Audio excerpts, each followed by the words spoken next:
Assalamualaikum semua. Apa khabar? Harap semuanya berada di rumah tu dalam keadaan yang sihat walafiat dan belum lambat lagi untuk saya ucapkan selamat hari raya Aidilfitri, maaf zahir dan batin. Jadi untuk hari ini, dalam video kali ini kita akan masuk bab 5 iaitu nisbah trigonometri. Okey, tapi sebelum kita masuk, jom kita sama-sama baca doa dulu macam biasa dekat dalam kelas. Okay, Bismillahirrahmanirrahim. Oh Allah Al-Alim, please help me be good in mathematics so I can plus, minus, times and divide and be a better servant. Oh Allah Ar-Rahim, please help me be good in mathematics so I can use it to serve the ummah and follow Rasulullah sallallahu alaihi wasallam. Amin amin ya rabbal alamin. Okey. Jadi kita dalam video kali ini kita akan masuk dalam bab barulah, bab 5 nisbah trigonometri. Kalau bab 4 sebelum ni kita belajar lukisan berskala. Okey, jadi sebelum kita nak pergi lebih jauh, ada beberapa perkara dulu yang perlu kita kenal dalam nisbah trigonometri ini. Okey, yang pertama sekali, dekat papan putih saya ni ada dua segitiga. Okey, segitiga PQR dan juga sama juga untuk B, segitiga PQR.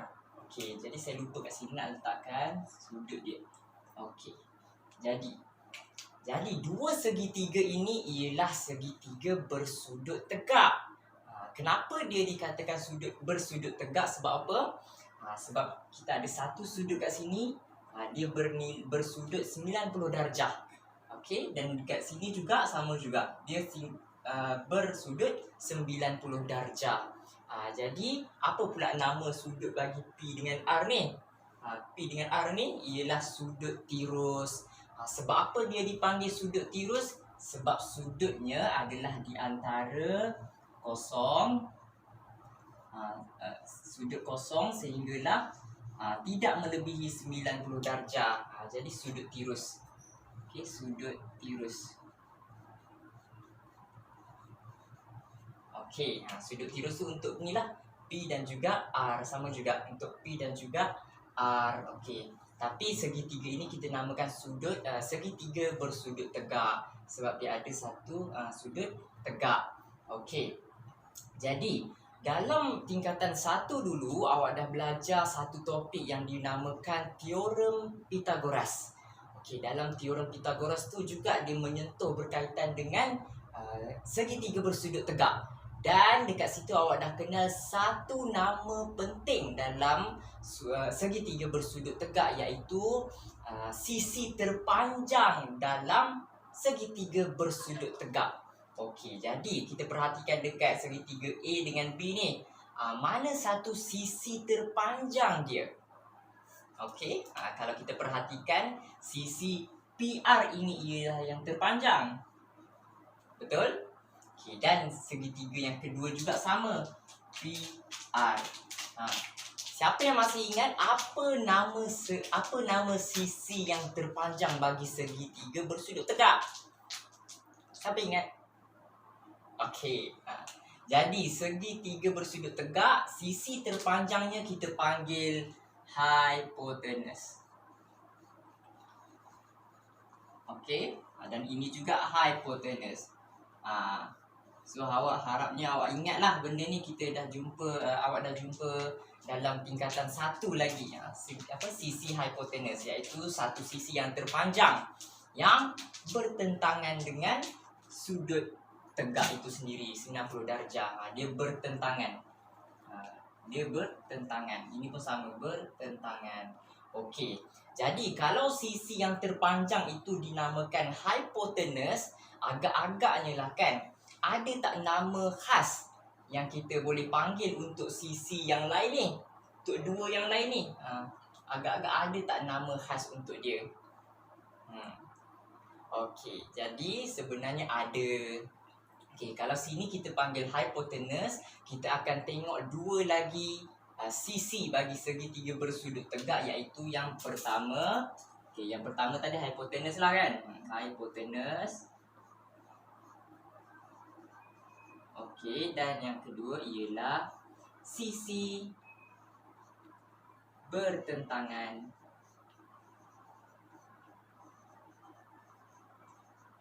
Dan sisi yang ketiga ialah sisi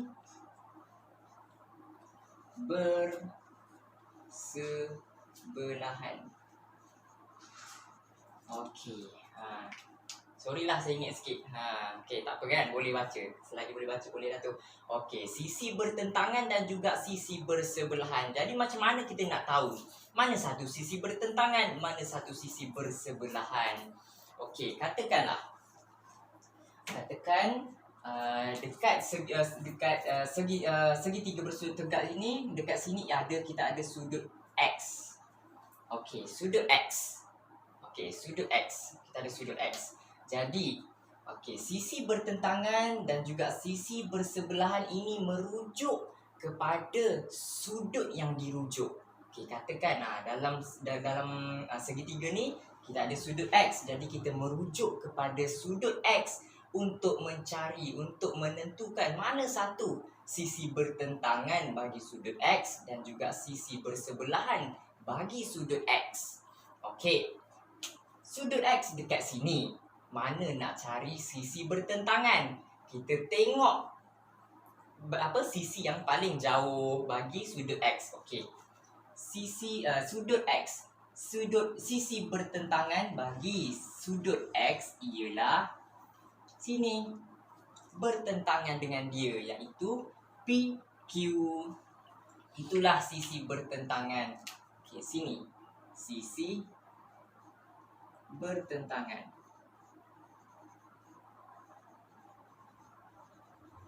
Okey, dan sisi bersebelahan bagi sudut X pula ialah di sebelah dia. Kita tak boleh ambil dekat sini. Sini kita tak boleh ambil sebelah sini sebab sini ialah hipotenus. Maka yang tinggal hanyalah sisi yang di bawah. Jadi sisi yang di bawah ini ialah sisi bersebelahan.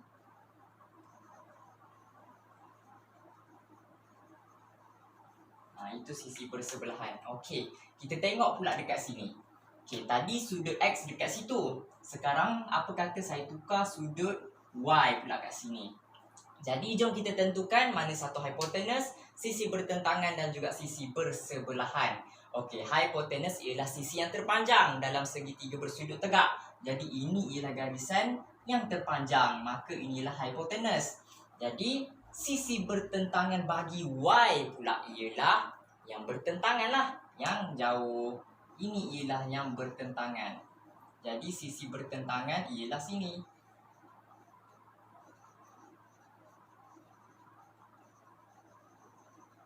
Okey, dan sisi bersebelahan di sini.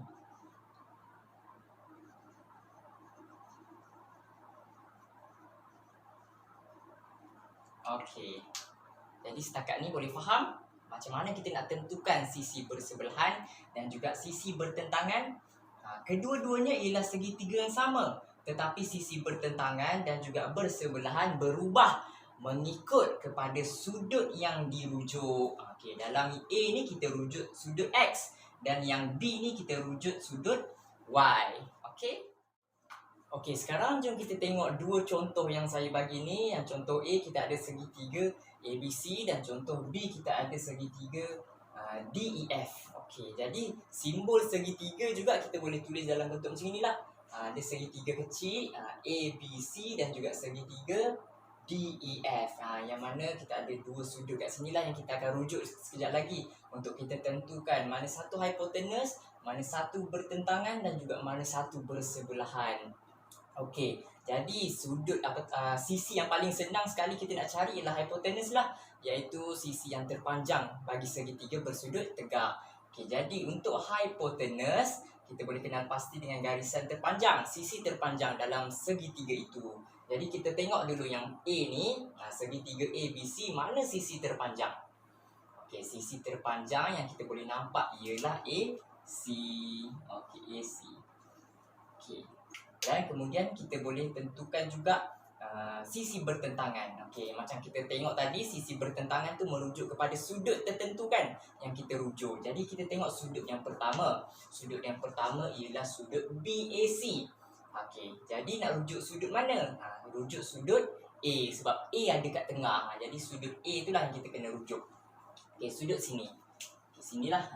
Okey, jadi daripada sudut A itu kita nak tengok sudut yang bertentangan, sisi yang bertentangan. Okey, daripada sudut A, mana yang bertentangan dengan sudut A? Okey, dekat sini. Ini bertentangan dengan sudut A. Jadi sisi bertentangan bagi sudut BAC ialah garisan sisi BC. Okey. Dan sisi bersebelahan pula ialah yang bersebelahan dengan sudut A. Okey, bersebelahan dengan sudut A dekat sini ke? Sini tak boleh sebab sini ialah hypotenuse. Jadi yang bersebelahan dengan dia ialah dekat sanalah, yang sini. Okey, iaitu sudut bukan sudut, sisi A B. Okey. Alright, jom kita tengok sudut yang kedua pula. Sudut ACB. Okey, kalau ACB maknanya kita kena rujuk sudut C lah. Rujuk sudut C sebab C ada kat tengah ni kan. Okey, tengok sudut C. Okey, hypotenuse satu je lah. Dalam segitiga ada satu sahaja hypotenuse. Okey, sisi yang bertentangan. Sisi bertentangan bagi sudut C ialah yang bertentangan mana? Sini C, mana yang bertentangan? Ke sana. Sini sisi yang bertentangan. Jadi sisi yang bertentangan bagi sudut C ialah AB. Okey, AB dekat sana, sisi yang bertentangan. Dan yang bersebelahan pula, okey, kalau kat sini tak boleh. Kat sini tak boleh sebab sini hypotenuse. Jadi yang tinggal hanyalah di sini. Okey, yang dia, sebelah C. Okey, sebelah C ialah sisi BC. Okey, jom kita tengok untuk contoh yang kedua pula. Okey, kita ada segitiga DEF dan juga dua sudut yang kita akan rujuk sekejap lagi. Okey, hypotenuse. Mana satu garisan terpanjang? Kalau sini kan tadi saya cakap, ada cakap hypotenuse juga ialah bertentangan dengan sudut tegak itu sendiri, sudut 90 darjah. Jadi garisan terpanjang dalam segitiga ini ialah DF. Okey, hypotenuse-nya ialah DF. Okey, jom kita tengok bertentangan dengan bersebelahan pula. Okey, kita rujuk dulu sudut yang pertama, EDF. Okey, maknanya kita kena rujuk sudut D. Okey, tengok sudut D, sini D. Okey, sudut yang bertentangan, sisi yang bertentangan ialah, okey, daripada D kita tengok yang mana bertentangan, yang paling jauh. Sisi yang paling jauh iaitu sisi EF. Okey, sisi EF. Okey, yang bersebelahan pula dengan sudut D, bersebelahan. Okey, sini tadi kita dah tengok hypotenuse betul. Okey, jadi yang tinggal sinilah bersebelahan dengan D, iaitu garisan sisi DE. Okey. Okey, tengok sudut yang kedua pula. Kita ada DFE. Okey, DFE maksudnya F kat tengah ni kan. F kat tengah, kita tengok sudut F sini. Alright, okey. Kita kena pasti mana satu sudut bertentangan. Okay, yang paling jauh dengan F, sudut bertentangan, paling jauh. Inilah, iaitu sudut, sudut lagi. Sisi, sisi DE. Okay, DE ialah sisi bertentangan bagi sudut F. Dan sisi yang bersebelahan dengan sudut F ialah di sini lah, dekat bawah ni lah.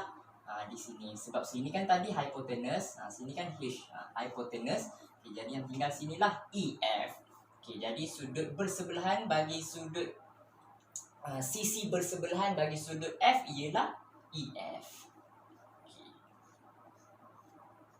So harapnya daripada contoh ni awak boleh kenal pastilah dengan mudah macam mana nak kenal pasti hypotenuse, mana satu bertentangan dan juga mana satu sisi bersebelahan. Okay?